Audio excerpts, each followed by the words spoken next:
Hi, welcome back. Thanks for joining me for another video. Today's topic has been a really popular discussion on Twitter. And if you're not following me on Twitter, you can do so at Taylor Burrowes. Now, if you're a woman in today's dating marketplace, you have probably wondered at some point or another, how do I know if he's really interested in me? And I know I did when I was single and dating. I'm in a significant relationship now, but before it could be difficult when you weren't sure if you were reading the signs properly. And you had to sort of take your time and get to know the person. So today's video is going to help you do exactly that. And I talk about vetting a lot versus dating. Now, the reason I do that is because it's a really important stage in the dating process for women and men, but let's just focus on women for today's video. For women to understand that you're not in a relationship yet. You are assessing whether the person is appropriate to select for a relationship. Now, it goes both ways, right? The man is also doing that with you. He's determining whether you are appropriate for selection for a serious relationship, even if he wasn't really setting out to do so. If things work out well, he may be just open to that prospect with you if he cares about you and you are a proper partner, right? A suitable partner. So for you, when you are going through this process, you meet someone, it could be online, it could be organically, it could be a friend of a friend, and you're able to follow up through texting and then a phone call, and then you escalate to a video call. And obviously this is all, assumed to be appropriate conversation, not necessarily sexting or anything like that, but there should be a level of flirting and playfulness and teasing. Perhaps you want there to be that sexual tension, that sexual chemistry with someone. Otherwise, what's the point, right? You can't see someone on paper that looks like a great catch and say, I'm going to go for this one. He's going to be a great boyfriend potentially, right? That's not the way to go about doing it. My formula, which I have discussed before in previous videos, but just in case you haven't seen them, the formula is logic plus desire plus love equals an ideal relationship or an ideal partner. And the reason why I find this formula so helpful is because it's way too common. I would say, I don't know, the majority of people, maybe upwards to 90% of people, they focus on sexual chemistry or that attachment that you find once you've spent enough time with someone that develops. And those two are not enough. And the one that's usually lacking is the logic. And the reason why I call it logic is because it's how the two of you make sense or not. So if it's not a compatible, complementary partnership, if you don't share values together, or if you don't share life vision, lifestyle preferences, those types of things, it's not going to work.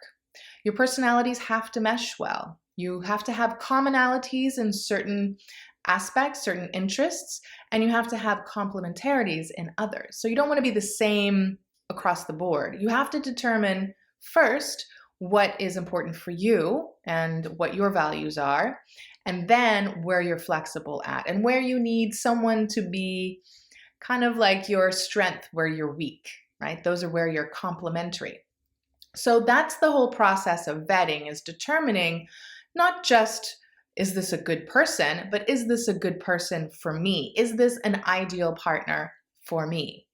And so you take that time, and time and patience is so important during this process. You cannot jump ahead or rush and make assumptions and put your sort of sexual chemistry ahead of the game and then try to backpedal later and detach yourself when you're already emotionally invested. That's never a good idea. So you want to do this, laying the groundwork first in the vetting process, so that when you decide it is a good time to escalate the relationship, whether emotionally or physically, like sexually, then you've already determined this person is of a good character. If I'm going to have sex with this guy, then I'm willing to say, vouch for him, basically. If you can't vouch for a person, then you shouldn't be having sex with them.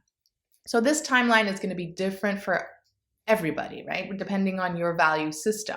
So at the least, my suggestion is to limit it to someone who you're in a relationship with.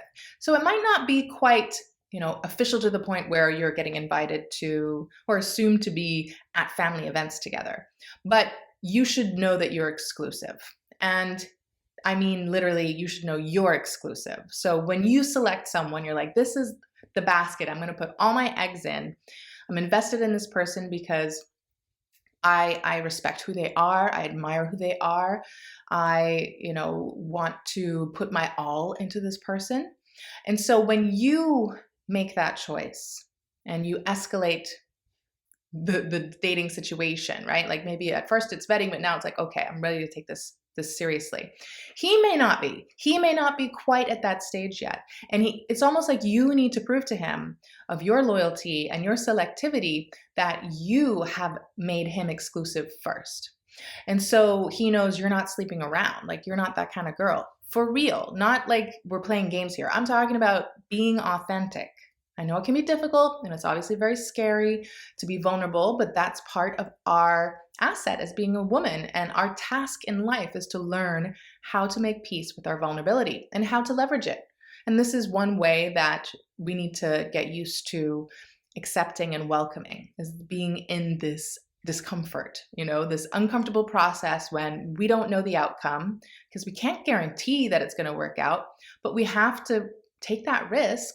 And that's the only way we're going to see it grow into full potential. And sometimes it may not work out, and you have to learn how to deal with that. But being highly selective is so key and important in order to find the best partnership out there. So ladies, here's the sort of punchline of this video, because I know you want to know desperately how to tell when they're genuinely attracted to you and are interested in you, not just attracted, but they're going to be very eager to spend time with you. They're going to want to include you in things. They're going to share things with you. They're going to be really good listeners. They're going to remember things about you that you like, stories that you told, and they're going to follow through. They're going to show up when they say they are going to show up. They're going to call when they say they're going to call. And that's how you can read the signs with a man that they're really interested in you. They're not just sort of talking the talk, they're walking the walk, and it's not a forced thing. It's a natural thing, and it should grow over time. To expect all of that at the outset is naive, right? At the minimum, you're going to want to make sure that he is a good communicator, that he's a respectable man, that he has the ability to lead a good life, make good choices, have a good family system. And from there, right, as sort of the minimum requirements, then you're going to see him. It's almost like they open up like a flower in a way. Like, we're supposed to be the flowers, but to see a man really open up to you emotionally, it's not going to be like he's talking about emotions. He's going to be talking about ideas. So he's going to want you to be the person he shares his ideas with, to bounce things off of and to know what your thoughts are. And, that's always a test too. Like, you don't want to get too bossy or sort of intrusive to what his plans are. You want to be able to voice your opinion in a way that still sort of lets him lead the way, but you're giving your 2 cents and you're also supporting him and you're his biggest cheerleader when you really like him. Right? So that's usually how I would frame it in regards to a man being emotionally open and growing to like you more and more, is he really wants to communicate more with you and share experiences with you as well.